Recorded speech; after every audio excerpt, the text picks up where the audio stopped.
Welcome back, DNA Strand crew, to the newest episode of the Culture Shock here on the Dynasty DNA Podcasting Network. I'm your host for the show, TJ Blake.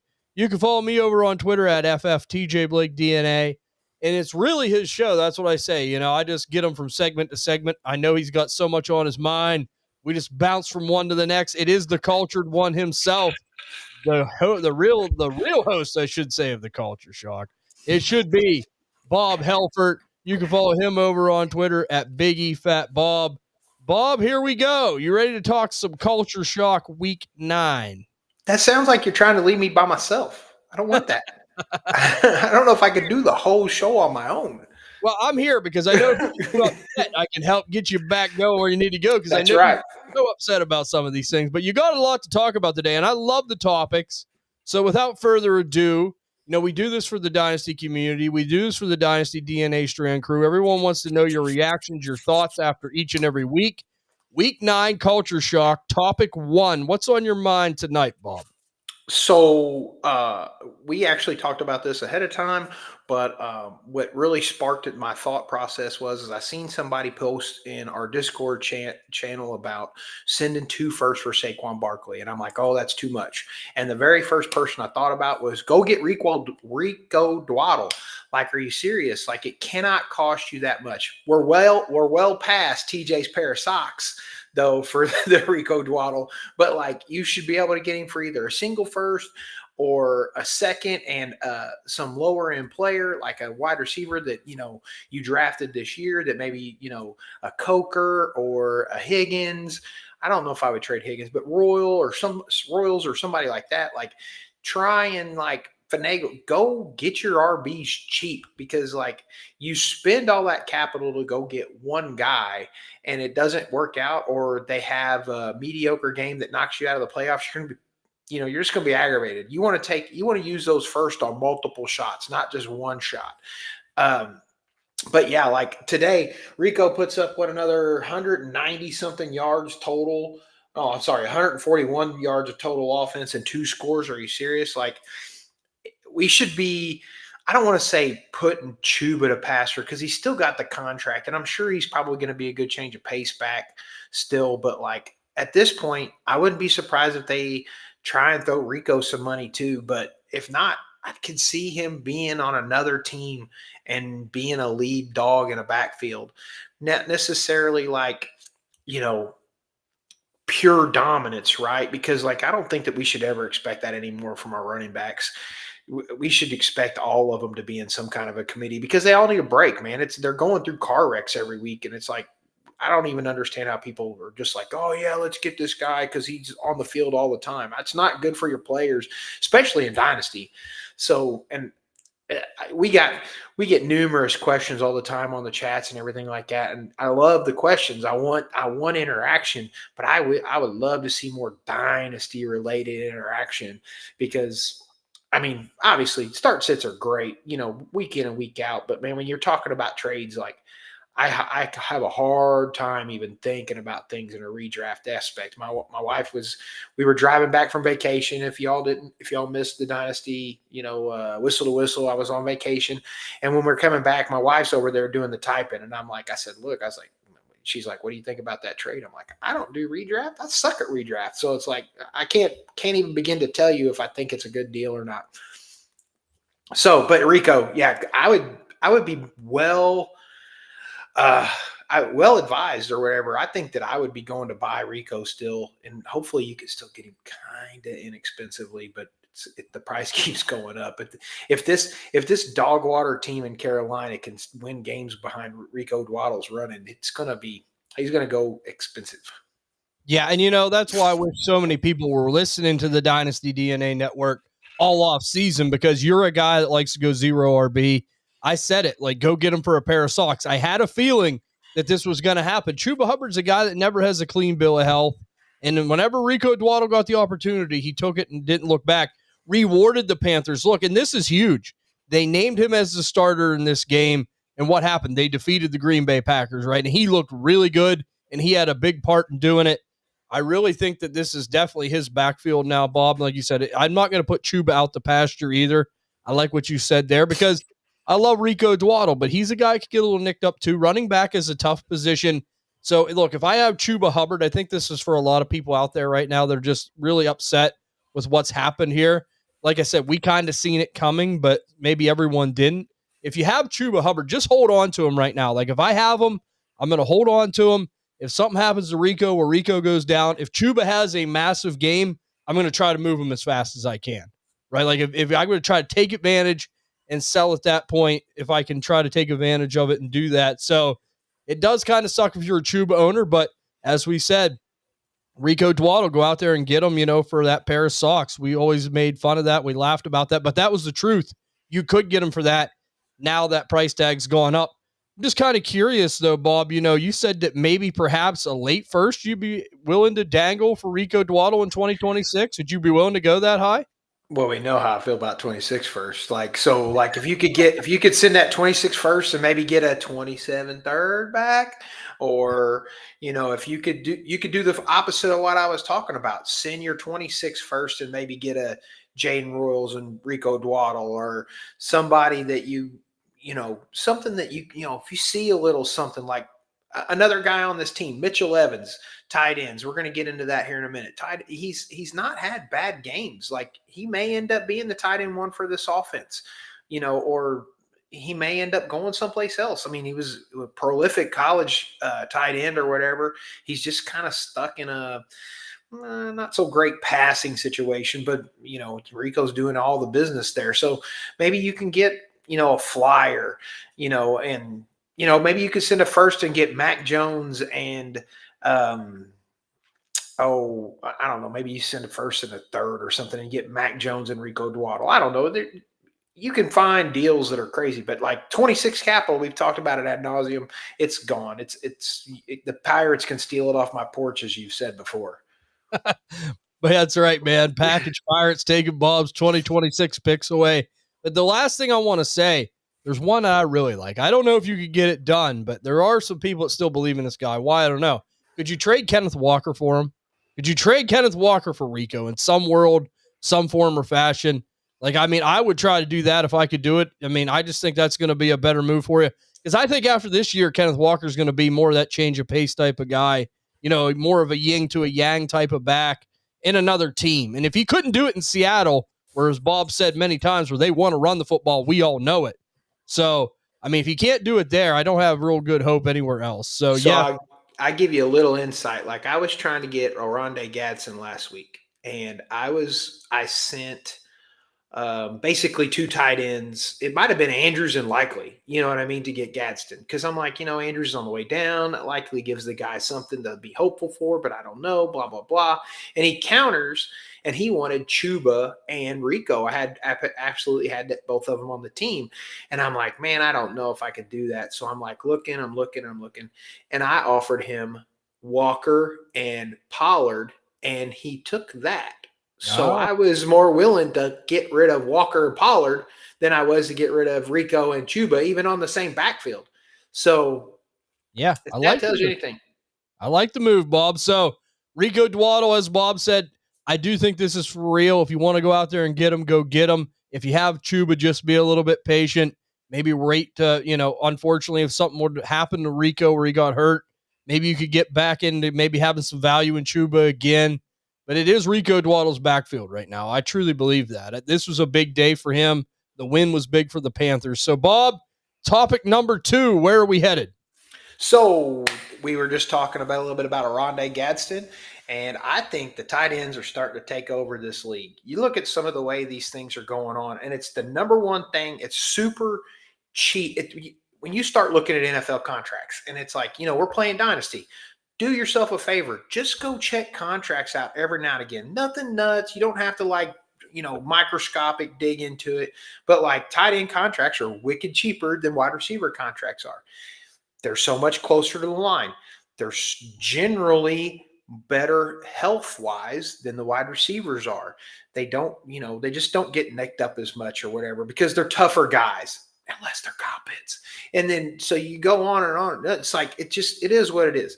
So, and of course, Brock Bowers gets hurt. And it's like, I'm talking about wider or tight ends being tougher. And Brock Bowers comes back off of an injury that he like forever. What? We're week 8 weeks or whatever. Was it just like a hamstring, or did he? Well, I can't even remember what he was really hurt from or whatever. But he comes back and blows up. Like, I admittedly told these guys in the Discord, on our chats and stuff, like, hey, no way that dude's getting 2 touchdowns. Well, my whole thing in a nutshell is the Raiders are just awful. And they proved it again because they're still awful. They get Brock Bowers 12 catches for 133 yards and 3 scores, and they still managed to lose the game. Now they went for it. They went for it on the last one. They probably should just kick the field goal, tried to do overtime or something, whatever.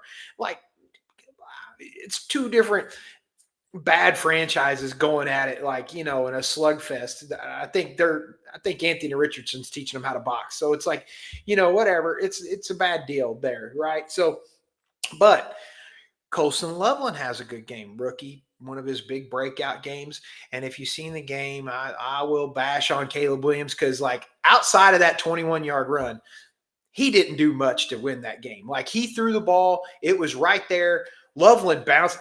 The Cincinnati defense is god awful. Like, he bounces off of them guys and runs for the score. And I was like, I'm going to have to listen to them talk about how Caleb Williams is amazing.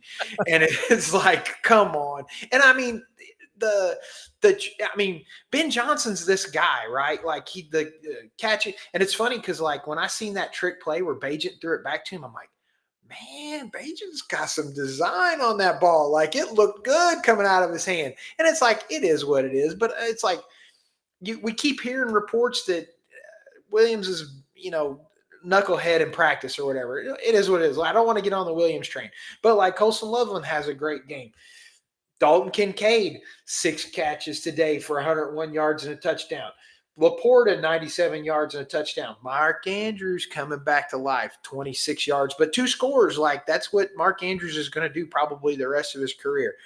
And, I'm going to go ahead and talk about it. Kyle Pitts has still got awful. Like, Slim's in their chat. He's like, he's got 4 catches. Well, that's what he ended up with, 4 catches and 36 yards. Like, what's he average against every team that's not Tampa Bay? About 39 yards. So he gets 36 today, doesn't hit the end zone. Drake London is like stealing his lunch. He's like, I was drafted 10 and you were drafted 4. Like, you suck. Like, I'm a badass compared to you.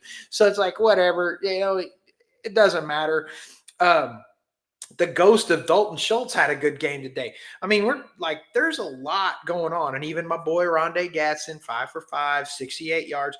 They're getting much more involved, even if it's just minimally involved. I mean, when you consider the fact that Charlie Kohler had 2 catches for 23 yards and a touchdown this week, like, it's hard to predict when some of those guys go off. And, like, I think Tucker Kraft was probably well on his way to a good game, but he gets hurt and pour one out, RIP. I think he's got probably tore his ACL. That sucks. But, that team kind of went to dog water. I think that was one of the topics we really wanted to hit, and I could smirch on that right now. Like, what the hell is wrong? Oh, we were going to talk about the other. So, but yeah, Green Bay's a mess, but we'll get into that here in a minute. I get tangents and spaghetti and blah blah blah. So, but yeah, like, it's cheaper to be tight ends, and you start looking at teams, and they're running a lot more 2 tight end sets because you can just maneuver that around so much easier. And it's like, how many teams, when you look at them, even on paper, you're like, man, the wide receiver 2 is really good. It's not a lot. I mean, there's some, but there's not a lot where you're like, oh man, the wide receiver 2 is really good. And it's like, they're not really target hogs. It's like, for instance, Seattle's playing tonight. Like, we kind of like Torrey Horton, but it's not like he's going to be a target hog. You know what I mean? It's like, or he's not going to get like 10 targets in a game. He's going to get, 4 or 5 long distance bombs. Hopefully Sam Darnold connects with them. Guy that you really don't like. Who is it? I had it right on the tip of my tongue, but like the Steelers or whatever, like, they really don't have a guy that's a good wide receiver too. Like, poor Roman Wilson today trying to do something special and then fumbles the ball. Thank God they still won that game because they'd have probably hung him out to dry in Pittsburgh. But, like, yeah, there's some teams that got it and a lot of teams don't. I mean, it's just, there's a lot of wide receivers, but none of them you really want to count on as a fantasy asset, unless it's Jordan Addison, which is one guy that you really like, and Yes, pretty solid. Just nice thing about Jordan Addison, just solid, right? Like, what you're going to get out of him. I like guys like that for my flex. But let me just say this right now. Like, I love what you're saying about the tight ends. And again, I'm going to go back to, I wish people would tune in because we're playing chess when other people are playing checkers. We talked about this with tight ends. I've said it. Like, I am flexing more tight ends than I ever have right now. And it's just breeding success. Like, I see it each and every week. You don't know this, Bob. You probably are in a similar situation as I am as far as where your rosters are. I have a lot of teams that have like Trey McBride and Jake Ferguson. I have a lot of teams that have like Sam Laporta and Jake Ferguson. Different people, right? Like I could just plug in different guys, and you're absolutely right. They're cheaper. They're definitely cheaper than what you got to pay for some of these receivers. For a contender, it just makes sense right now as far as snap share, as far as how much they're out there, what they're required to do. And another credit to you is like the bad quarterback play. I think that the tight end is feeding right into that because, these guys aren't making special throws. Let's make the easy throws to the high percentage guys, tight ends. And we can talk about it. The saying Teixeira loves, I always say it. It's touchdowns, tight ends, and Taco Bell. Like it's working this year. And I mean, guys, I'm telling you right now, and it sucks. Like you said, Tucker Kraft's out now. Looks like lost for the season, so that's very unfortunate. But, I mean, if you can go out and get some of these guys fairly cheap, plug them in your flex. If you need more help, go get them.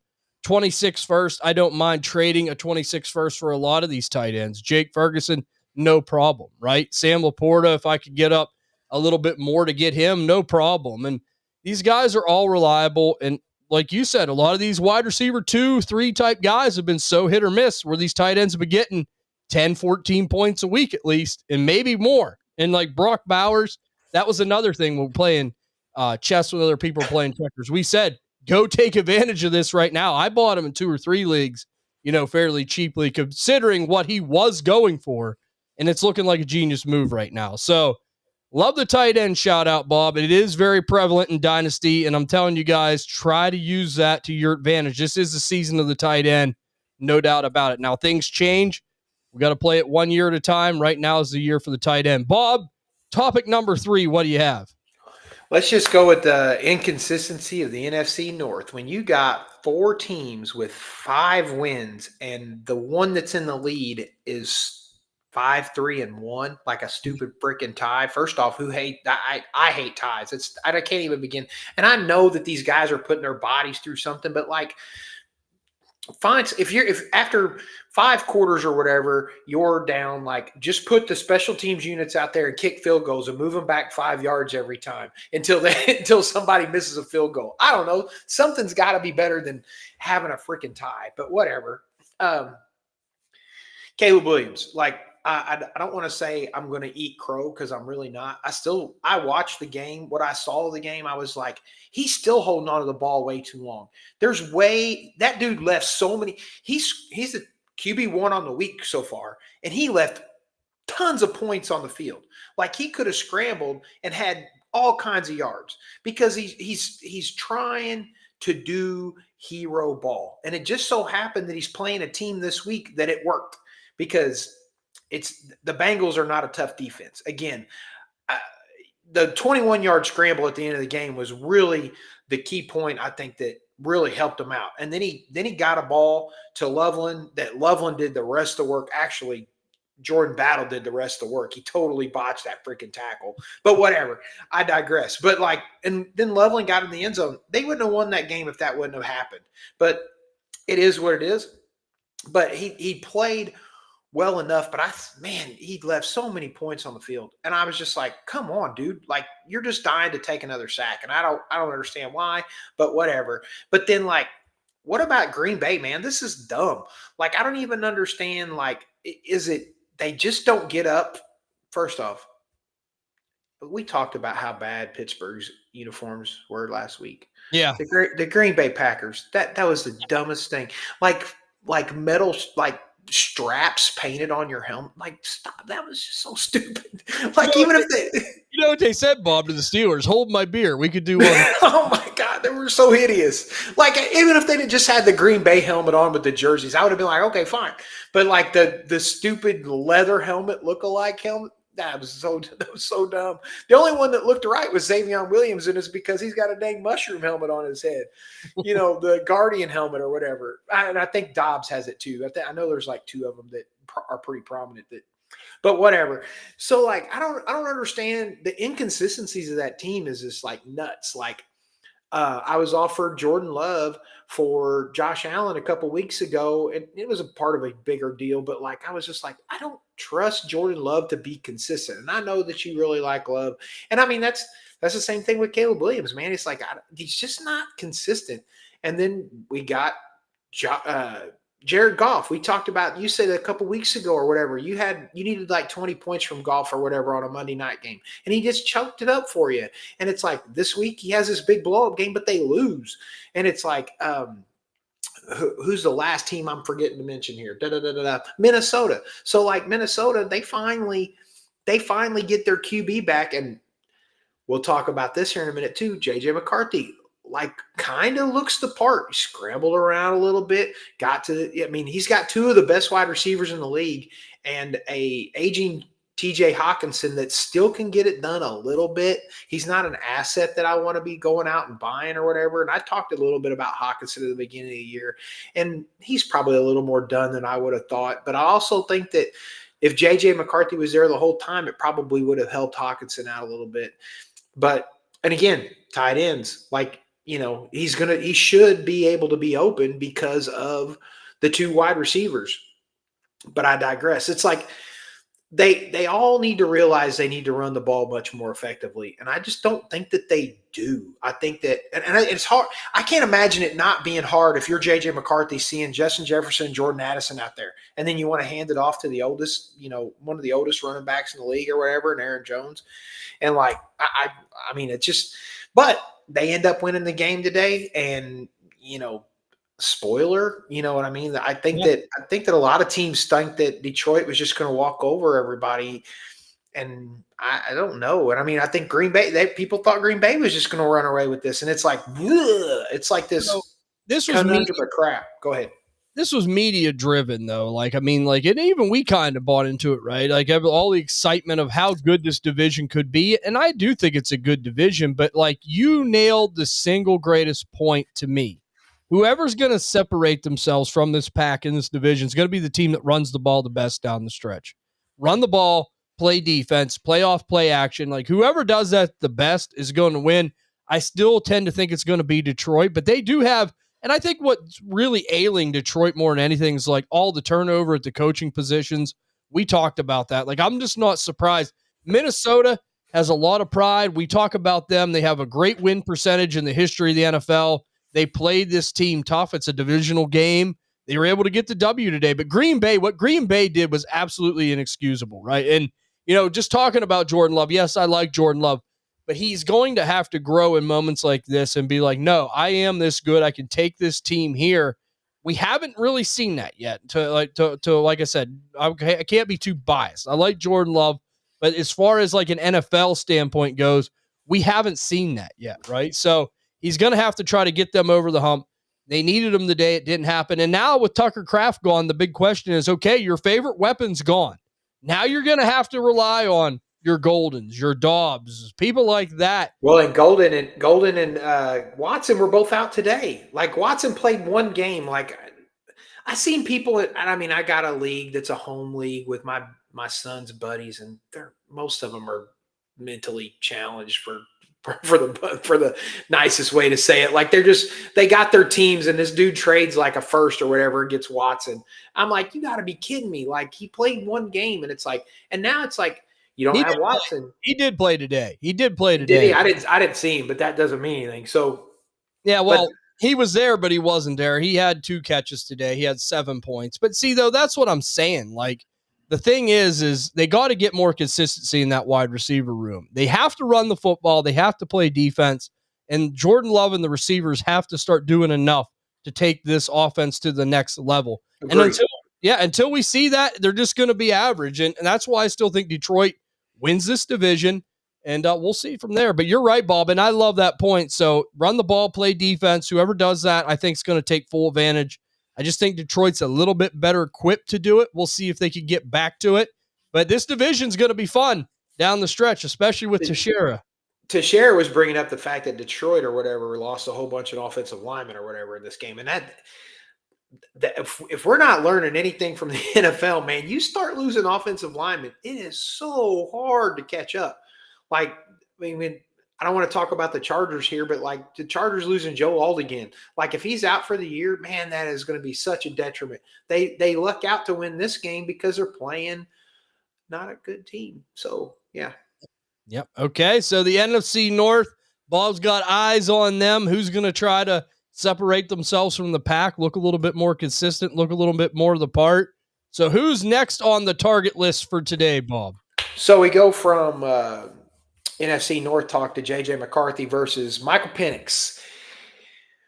He threw 3 touchdowns to one of the best box out wide receivers I think I've seen in a really long time. And that one-handed catch he had at that one point against, I don't think he was going against Christian Gonzalez. I think it might have been Marcus Jones, whatever. But it was a ridiculously awesome catch.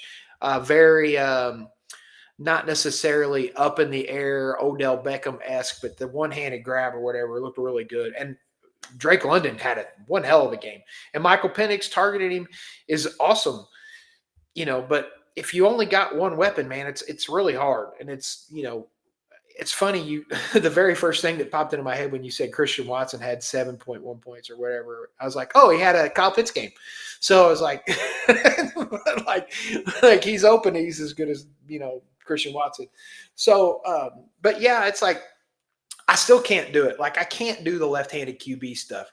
And it's like, and they lose today's game. It was basically, a 2024 QB battle today against, Drake May, and May showed to be better, even though like, I don't think they played a really good game. The way that I see New England playing this game is like he took some sacks. It's like you're on red zone and you watch Atlanta go down the field. They get a field goal, and then I see the next time I see it, I'm like, Atlanta just scored. Like, what happened to New England's like offense? Did they just 3-and-out it or whatever and got off the field? And apparently it wasn't a great game. Didn't seem to be a very good game for May. Where was I at? I had it here. I'm totally botching this, but so May ended up being. Penix actually threw 221 yards and 3 scores. McCarthy with his 143, 2 touchdowns. And May was below both of them with 259 yards, 2 pass TDs, and an interception. He must have had some fumbles or something in there where it counted against him too in sleeper scoring that they use for their weekly stuff. But I can't do Penix. Like, sure, he throws 3 scores, but you're not the thing that you guys hang your head on with Caleb Williams a lot of time is they're winning games and he's buying himself time. Penix is not really winning games and buying himself the time. JJ McCarthy's at least been hurt. You know what I mean? Like, and he's coming in, and it's crazy. I think that he probably should have better statistics, but I'm like, he's probably knocking off rust and things like that. But like, the leadership that JJ seems to be showing looks better than what I'm seeing from Penix, if that makes sense. Agreed. And we've seen it. I mean, you look at it, like, I know JJ McCarthy's been hurt, but we've seen more signature wins out of JJ McCarthy to this point, in my opinion. I mean, this was a big win today against Teixeira's Lions. I mean, this one they had to have. He delivered. A lot of people were like, oh, they're throwing him to the Lions, no pun intended, right? But like, he come out and did the business against the Bears in week 1. That was a good win. I mean, in the NFC North, that was a signature type win. So, yeah, I agree with you, Bob. And I love the fact of what you're saying. Like, the difference between who's winning? JJ McCarthy's winning. And the fact that he's just been hurt is helping his case when he comes in and wins games. Because it's like, hey, we've only seen a small sample size, but what we have seen, he's winning games. And you look at it, right? Like, I think Michael Penix had like 33 attempts today. JJ McCarthy had 25. JJ McCarthy's quarterback 11. Michael Penix's quarterback 9. So on less attempts and less completions, we're only, what, 2 spots apart as far as where they finished today?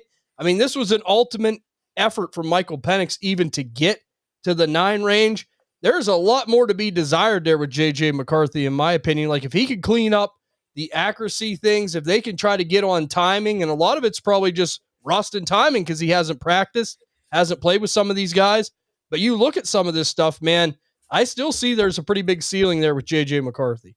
I wish I was a skosh more prepared because I'm looking at this now and it's like, if we remember Drake May or whatever a couple weeks ago against Cleveland gets sacked 5 times, and I'm like, oh man, that's getting McCarthy got sacked 5 times today, ironically. And he runs the ball. He ran the ball in one score. You didn't see that. I didn't see that in the quick overlay or whatever. But so, 2 passing TDs, a rushing TD, yes, he threw an interception or whatever, but I'm sure that's just probably Russ and trying to get things off. Was that the one? I think I seen that. Wasn't that the one where he threw it to Naylor and it like came off of Naylor's hip or whatever, and the guy Terrion Arnold or whatever grabbed it or whatever, and they called it an interception? That's a really tough interception to take as a QB. Like, that really wasn't your fault. That was like Naylor didn't secure the ball well enough. Now the ball was a little bit behind him. I'm remembering the play now as I'm talking about it. So the ball's like behind him a little bit. Yeah, you're knocking off Russ. You haven't really done anything. It's like, right. But man, the ceiling for McCarthy is so much higher than it is for Penix. Penix should have back to another Kyle Pick sucks discussion. He should have more weapons, but he doesn't. He's got Bijan and he's got London. And it's like Pitts has been terrible. Like, it's like whatever. He catches his 4 passes or whatever in the first half of the game and doesn't do anything else the rest of the game. But like right now, and he's loaded with weapons too, so it's not really apples to oranges. The ceiling's there, like you said, with McCarthy, though, because here's the thing. Like, to me, this is the best Michael Penix game you'll ever see. Like, this is it. Like, this is the best game. And like I was saying, what did he have? 33 attempts Michael Penix did. And, he was able to complete a little bit more of them. He was able to throw for 3 touchdowns, and they, were just in that game but didn't win it. And like you said, that's a problem. You got to win these games. J.J. McCarthy, 25 attempts, and he was only 2 positions behind him at quarterback 11. There is still a ceiling there. And if they can put it together, it's going to be there. So, like, if it's that close to me, give me the guy with the ceiling. If I could get J.J. McCarthy plus for Michael Penix, I'm smashing that all day long. I think you agree. Yeah. Oh, yeah. And I just seen it too. It's like Penix was only sacked 1 time. He was obviously protected more. So it's like seriously, like the J.J. McCarthy's got a much larger ceiling. I don't remember. I want to say it was like one of the C2C, like the Campus to Canton guys that was talking about like their pre-draft or whatever. And one of the guys was just like, look, McCarthy's a winner. He goes, it doesn't really show out on tape all the time or whatever. It's not in the film footage. He goes, but he won like 2 national championships, I think, in high school. He won a national championship in college. He's getting drafted 12 overall to a team that wins more games in the regular season than they generally lose. The sky's the limit for the kid. And I kind of feel bad that I was a little down on him, but like the injury, man, it's like if you can't stay healthy, it's hard to be backing somebody. So it's like he's got to show it. And I think that's the last thing I said on I can't remember where I said that, but it's like he's just got to show me something. Just show me something. And today he showed me enough that I'm like I'm pretty much all the way back in, at least 3/4 of the way. Yep, just got to play and stay healthy. If he's healthy, I think that he will continue to grow and develop. But if I could get J.J. McCarthy plus for Michael Penix, easily I'm making that move. I think long-term, you have a lot better chance there for a ceiling. And if I lose out on Michael Penix, I'm losing a quarterback too. That's the way I look at it. And I don't see any long-term high ceiling there. So let's get into the last topic here, big culture for the night, and we'll wrap up the show. So don't buy too high on players who blow up against crappy teams. I've already bitten this bullet. I've already screwed myself, I feel, and we will talk about this guy again. I bought Caleb Williams when he destroyed the Dallas Cowboys, and I thought I was buying. I thought I was going to get that was my second share, and I thought for sure, I'm like, man, this guy's he's going to kind of take off. And the games after he played Dallas, he sucked. And this week, he blew up. Okay, so it's like, If you love Caleb Williams, TJ over here, maybe not loves Caleb Williams because he's got a special place in his heart. It's a little rusty, but it's a special place in his heart for him. It's like if you want to go by and you believe, then go ahead. Just don't expect it. Like you got to be careful. Some of these guys, when they blow up against really good teams, or when they blow up against bad teams, you got to be careful to just manage the expectations. Who was it elsewise? We were talking about somebody else had a really good game. Yeah, there was. Yeah, I mean, we seen a lot of that this week, because like we talked, like the Bengals defense is terrible. I'm starting everybody against the Bengals, no doubt about it. Like, I'm not throwing shade at Caleb Williams because I do like him, but like my thing is, I'm definitely catching what you're throwing here, Bob. Because my thing is this, if you have a situation where you like a guy like this is the worst time to buy him too, because he absolutely demolished Cincinnati's defense. And now everyone wants the moon and the stars again, right? Like go in on him after a game he struggles a little bit. Like if you really believe that's just a good value practice, like you just can't get too over anxious, too excited. But yeah, I mean, you're absolutely right. You can't put too much stock into some of these guys having really good games against bad teams. We see it a lot. We talk about Geno Smith with the Jaguars. I believe that was the other one. Yeah, that was the other one. Don't get sucked back in. I remember you saying that. Yeah, and Trevor Lawrence, like, yeah, he was number 1 overall pick, blah, blah, blah. And it's like a lot of people, you particularly love Brian Thomas Jr., and a lot of people were high on Travis Hunter. And if you paid attention to the last episode where the Whistle to Whistle episode where we did our redraft or whatever, we didn't pick Travis Hunter very early at all because he's not – I don't necessarily know that he's not the guy, but he's just not the guy that can do both things. He either needs to do one or the other. I think if he commits to being a wide receiver, he could be a very good wide receiver too in the league. But I think if he's trying to do this dance back and forth, it's going to hurt Trevor Lawrence and it's going to hurt him. But like that was another one. Bad teams, like whatever with Aaron Rodgers. Like, but I was thinking that wasn't against a bad team or whatever. But be careful with McCorkle Jones, man. I like Mac Jones, but like I like him more for a future stash, if that makes sense. Right. Cam Ward, be careful with Cam Ward. You know what I mean? And he's not – I totally have digressed off the situation. But, like, be careful when these guys blow up.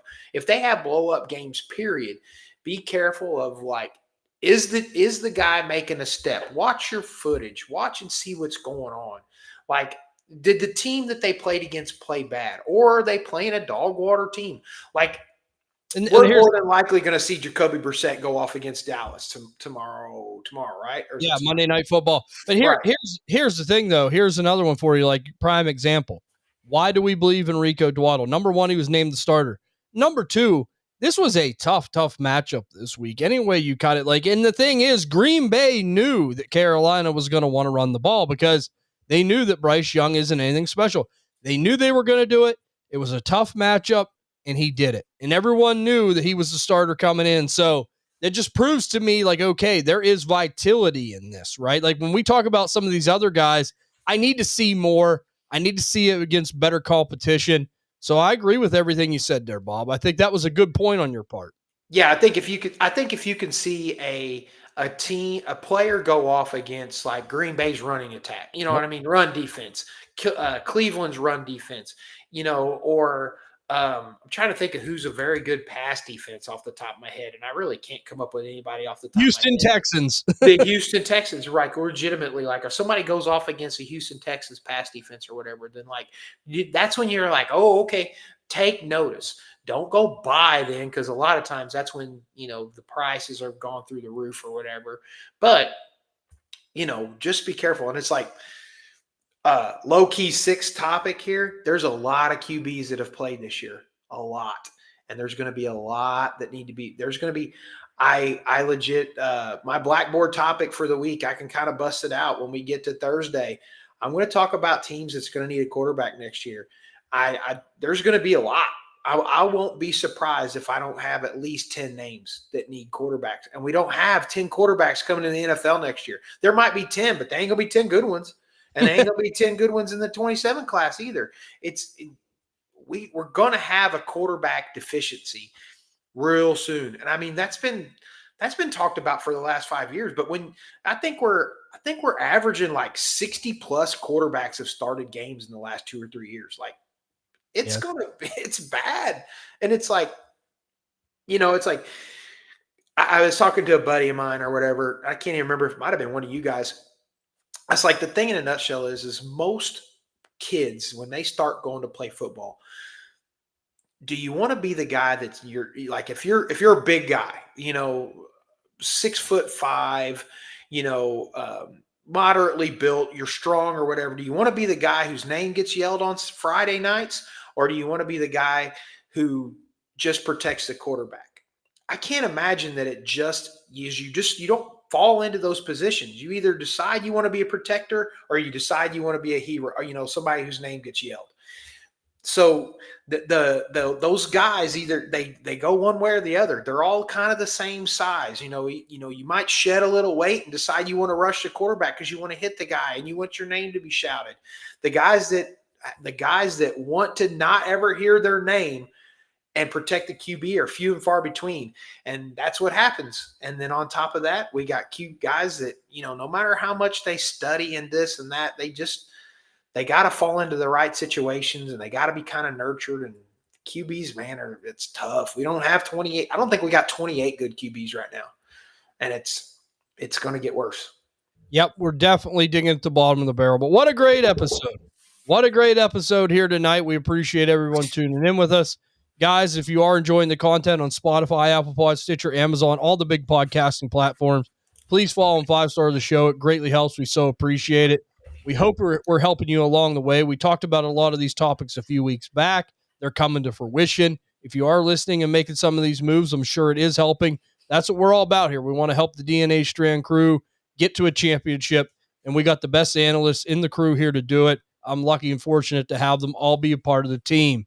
If you do want to watch on YouTube, subscribe to Dynasty DNA on YouTube. Follow us on Twitter at Dynasty DNA _.